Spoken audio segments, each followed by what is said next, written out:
Employees that don't last 2 weeks, they can absolutely kill your business. I know, we're going to talk about it today. Hi there, I'm Angela Brown, and this is Ask a House Cleaner. This is a show where you get to ask a house cleaning question, and I get to help you find an answer. Now, today's show is brought to us by Savvy Cleaner Training, and we just came out with a new course called Is Cleaning Right for You? And if you have employees that you're hiring and you're not 100% sure if they're right for the job, send them through this course, because it is a course that at the end of the course, you will either know that yes, you're cut out for cleaning, or no, you're not. And I would rather find out in one course if you're right for cleaning than no, you're not. And you go through a whole bunch of training and you get out on customers' jobs and they book jobs for you and then you walk away, right? If cleaning is not for you, now's the time to find it out. Check it out at savvycleaner.com.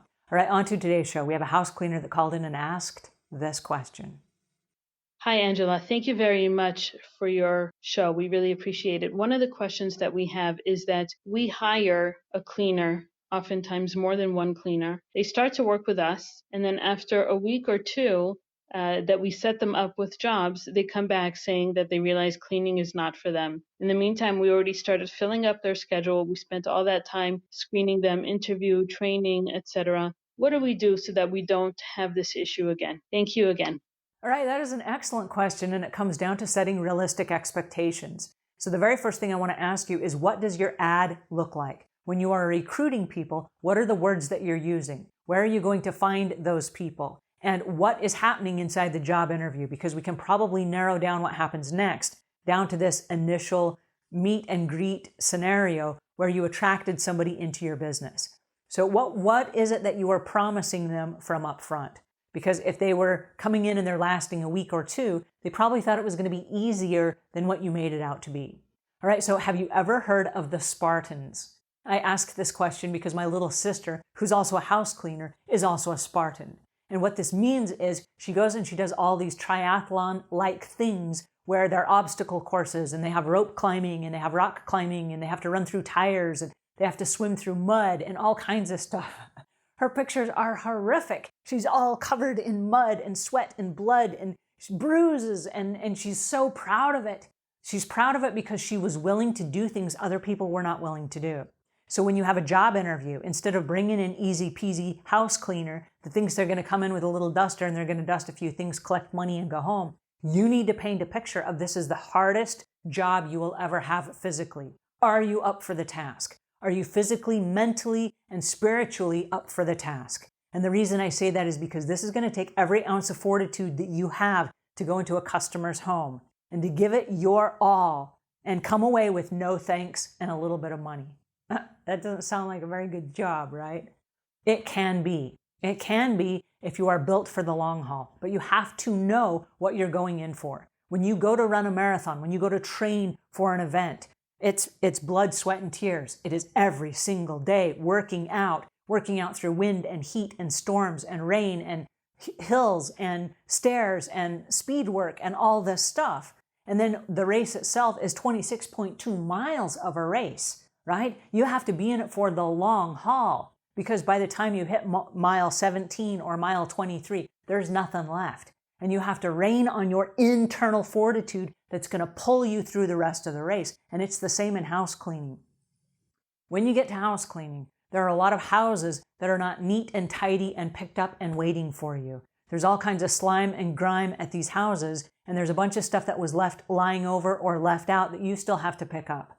And then you go in and there might be dog poop and other things, and you're like, oh, that's not very cool. And then you clean it up and you make the house look amazing. And the customer is not home when you leave. And then when you leave, there's like, no thanks. Nobody said, wow, great job. The place looks amazing. Nobody wrote you a rating and review. And you walk away going like, well, is that all I get? Yeah, that's all you get because that's the job you chose. Are you right for this job? And you have to be willing to get up and go back and do it all over again the next day and the next day and the next day and the next day because that's your business. So if you're painting a different picture than that for the house cleaners that go out and clean and work for you, you might be in for a real treat because there will be a constant churn. Now, there are businesses that paint the picture of the Spartan. We are looking for the Spartans who are going to come in and they're going to give us their blood, sweat, and tears because that's what they have to give. And they're going to leave the world a cleaner place. And there are people that are like, yeah, pick me, I'm up for the challenge. And you know going in that you're going to have homeowner problems, and they have problems with their families, and there will be these weird things that you have to navigate. And then you have coworkers and other employees who have weird things with their families that you have to navigate. And then you have your boss, and your boss has weird things with their families that you have to navigate. So everywhere you turn, it's going to take 100% of your heart, mind, and soul. Do you have what it takes? And only the strong survive. And so if that's the picture you're painting in the job interview, then the people that you hire are going to go, oh yeah, I have what it takes. Get out of my way because I am coming through. And those house cleaners will last for years. And those are the people that you promote. And those are the people that live in the $1 million mansions because you know what? They figured how to work the business, and they figured out how to become the person that does what no one else is willing to do. So when I look around at the really successful house cleaners that are out there, and it's successful landscapers and successful painters and successful pressure washing companies and people that have their own businesses, people that are willing to do what no one else is willing to do. They are willing to walk through the fire of the business, whatever the business is, the chaos, the drama, the customers, the prospects, the selling process, the physical labor of it all. And then they walk out like heroes on the other side. It's that same feeling you get when you finish the marathon. And yeah, you're half insane. And part of you is like, you know what? I did it. And no one can take that away from me, ever, right? It's an internal fortitude that money cannot buy.